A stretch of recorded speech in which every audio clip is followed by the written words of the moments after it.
So coming to Canada, Canada is financially here is most people are financially like equal regardless of caste. So that's why it was less, you see less discrimination, at least on the face. But you can see in India, like people even used to add that. And now it's had changed because since I moved to, because from 93, it's about 28 years, it has changed a lot. But people who moved here from even the so-called high caste people who moved here 30 years ago, and some of them, they have same mentality as they had 30 years ago, even though the actually India has changed there's lots of changes, right? It's not as discriminated as it used to be 30 years ago.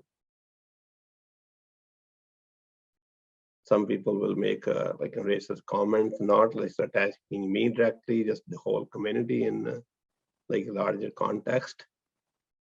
So I took those kind of offense, like I responded to those comments, even though they are not directly attacked, like focused on, directed to me. So one time I went to the Gurdwara, like Sikh temple, and we have the Gurdwara, the langar, like everybody serving food. And there was it wasn't self-serve, like the two ladies, they were serving food.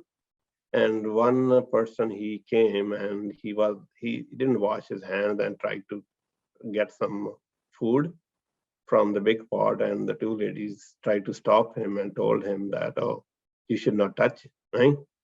So he made, I was in the line getting my food, and he said, no, I'm not like untouchable, right?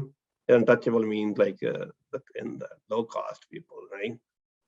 So he called my like caste as called Chamar.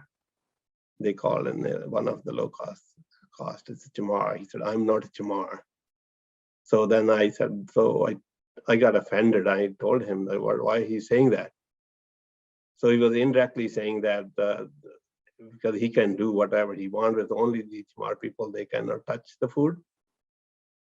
Kind of, so I got so offended. Then he said, why is it your problem? Because I said, it's my problem because I'm Chamar. I connected to the Chamar community. That's why it's my problem. And there was about 100 people, senior people there. I told them it's not his fault. It's because he was born here in Canada. I told him it's not basically his fault. It's his parents or grandparents' fault who taught him that way. And also I pointed out to all the seniors, I think it's all your fault too. Because you gotta teach your children that you're from a superior caste, and the people that are not equal to your caste. And so that was one incident. And another incident I have at the Gurdwara, different Gurdwara as well, the Sikh temple, and the guy who like has turban and beard and like just seemed like very spiritual, and he made kind of a racist comment. And he told in Surrey, people are living like Chamar, like low cost people. He said the Surrey, like the Indian, he was talking about the Indian people, right? Because as compared to, he may have seen as compared to the rest of the Canada, in Surrey, maybe it's not, people don't keep it clean, that area. I don't know why his experience was that, but he kind of explained the ways like the people living in India, like in the low cost areas. And I told him that I kept talking to him like politely, and told him it's not their fault, because if in Surrey people come here and they do 2-3 jobs to survive, because the people working at the low, like minimum wages, they have to do 2-3 jobs, and they don't have time probably to do themselves, like keep it clean at that level as the rest of the population in here. Because when they get into business or they got their financial position better, then they will eventually, they do. You can see the difference.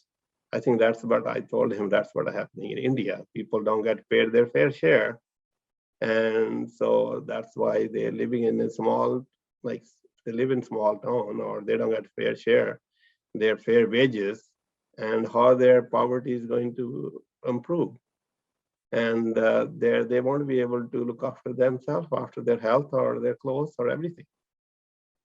And so he said, oh, I just made a comment, I'm so sorry. And no, it's not, you made a comment, because explained how in India, while I was living there, my people used to come to my mom, and from the high caste people, they will ladies come to my mom for something, or if they have any work to done, and they would not even drink tea at my place because we're from the lower caste. I think now, because now I came here, Canada, where financial position has improved, and my dad bought some property there, and he made good houses back home. And now if we don't invite them for our weddings or any functions, the high caste people, they complain. They say, why did you invite us? I said, that's the financial position. People change, and then they are willing to accept the difference, right? So that was a couple of incidents here happened to me. Then I kind of responded that it's not directly their responsibilities, from they're getting from the generations, previous generations. Because there is a large population, Dalit, right? I would say about, I think I heard about 85% people are from Dalit, like poor people. So eventually, if there is, it's maybe just if there's any tax going on or any injustices done to the poor people, eventually those people will be like, probability is likely they're Dalit.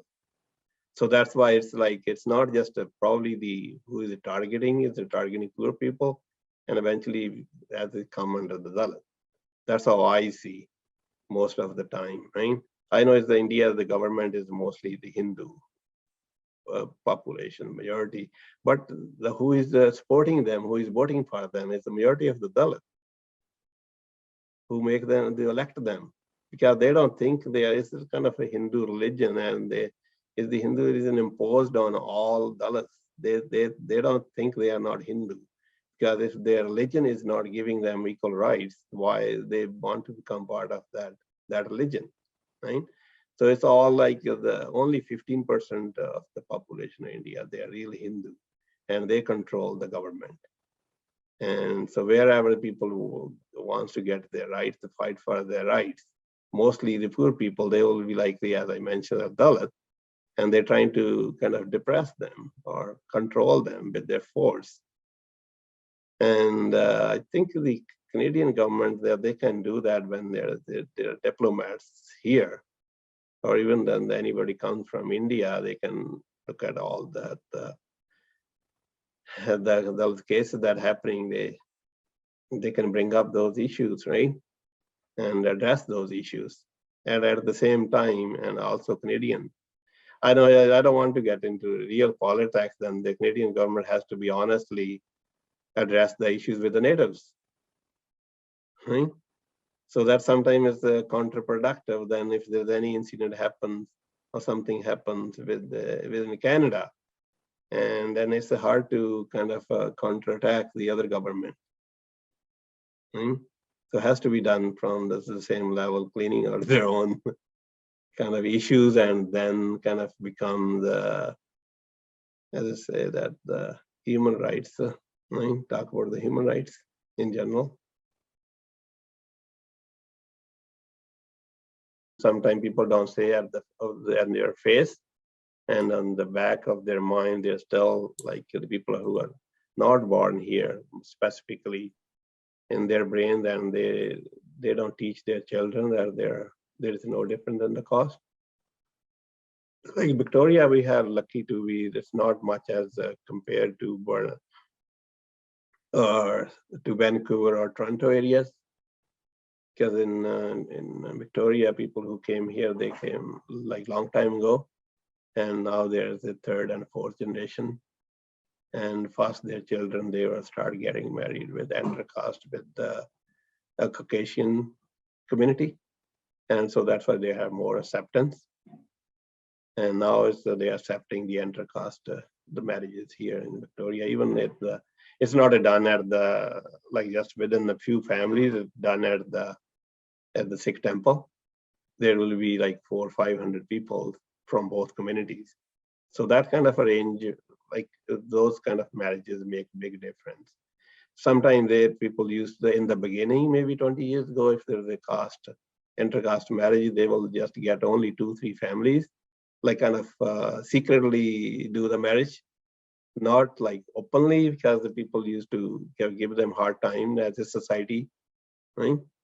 They used to like feel ashamed, the high caste people, that their daughter or their son is getting married to the low caste people. But now it's as I mentioned in my family, it happened. My wife's nephew got married. There was about 500-600 people at the temple, and everybody wanted to become part of the wedding. It's not only just doing the intercaste marriage. After that, both the societies should mingle with each other. Not only just the boy and the girl who got married and they have their own life and they don't care about the rest of the society. That's not going to help. Then both the male and female who are married, and they need to mingle with both community in order to make a difference. Because sometimes, like even India, they start after independence, they start doing intercaste marriages, but they used to do with only like people who are financially strong. Like for example, from untouchable, one person got a good job and a high position job, and that person will get married with the high caste people, but then he will or she will leave her own community. They will just stay with the high class community. So that's kind of intermarriage. That's not going to make any difference. It will just increase the population of the so-called high class people or high thing. Yeah, the only way to mingle with their own community after getting the intercaste marriage. In India, people, as I said, they discriminate on used to do on their, like, I'm still comparing with the time when I left India, kind of, right? Because when I go there every 2-3 years, I don't get that much exposure. Like, how do the people do that? But I hear from other people that people still do that. They accept that there is a difference. But here is easy to communicate because even now the intercaste people, parents, they do talk about, especially from the low caste people, they like to say about their caste that we are from the low caste and we don't want any trouble after that. Because sometimes people after the marriage and they will make, sometimes the kids, they don't get along, or the family, they don't get along, husband and wife, and then they will blame the caste. It could be must be other reasons, right? It's easy to blame that, oh, you're from that caste, or if they don't get along. So that's why people like, even from the low caste people, they like to talk about that before the children get married openly, that we are from the low caste, and if you guys don't mind, then it's okay to go ahead. I mean, it's just a bad experience from the past. Yeah, it's easy to talk about that. People, like for my generation, easy to talk about, but for the new generation, they don't like to talk about the caste, because then they have to accept it that their ancestors did something wrong. That's the hard part. Actually, I appreciate that the Canadian people here, they're able to admit that, or even though you may have heard Kamagata Maru, that the ship was sent back, and then the Canadian government, they apologized even in the parliament. And so there's the same people that the majority of those people, they're from they consider them some high society or high caste, and they don't want to admit that their parents or their grandparents, they did something wrong. They discriminated on the caste. So they don't want to accept that. Sometimes it bothers me that, right? So they want their rights, equal rights. They want to fight for their own rights, but they don't think that their parents has done or their grandparents something wrong. They need to apologize. Yeah, only a few people, some percentage, they kind of accept that. They were trying to bring that issue, but the majority of people, they don't understand that, and they don't want to. Educate, right? Educate their children that we are all human beings, that regardless what caste they are, what religion, even it's okay if they want to keep their caste, it's okay. They can keep it as a society, maybe as a, like, like we are a different color. It's not going to change. Like if you're white, I'm brown. But if I think or you think that we are better or worse that because of color, that should not be acceptable. It's acceptable to keep that. It's yeah, we are different color. That's okay. It's naturally we are, right? So there is nothing wrong. So it's kind of if they want to keep the caste, I'm from this caste or that caste. If they don't want to demolish it, it's okay. But at least they should not think that the high caste people are superior than the lower caste people and vice versa. I think that's I think need to be teach to people that at least they should demolish, actually try to demolish the caste system. If they cannot demolish, they want to keep it, but at least teach their children that, as I mentioned, they are not superior or inferior because of their caste. I used to think I related to just low caste like Ravadasiya community, and then like moved here, used to think like I'm kind of Indian, related to Indian community, but now I elaborated myself identity as a general human being, right? I think I don't have any religion or race, anything. I'm just a human being. Right? That's how I identify myself, that I'm just a general, like just person, regular person, human being. Not much attachment to any religion, any caste, any even any country.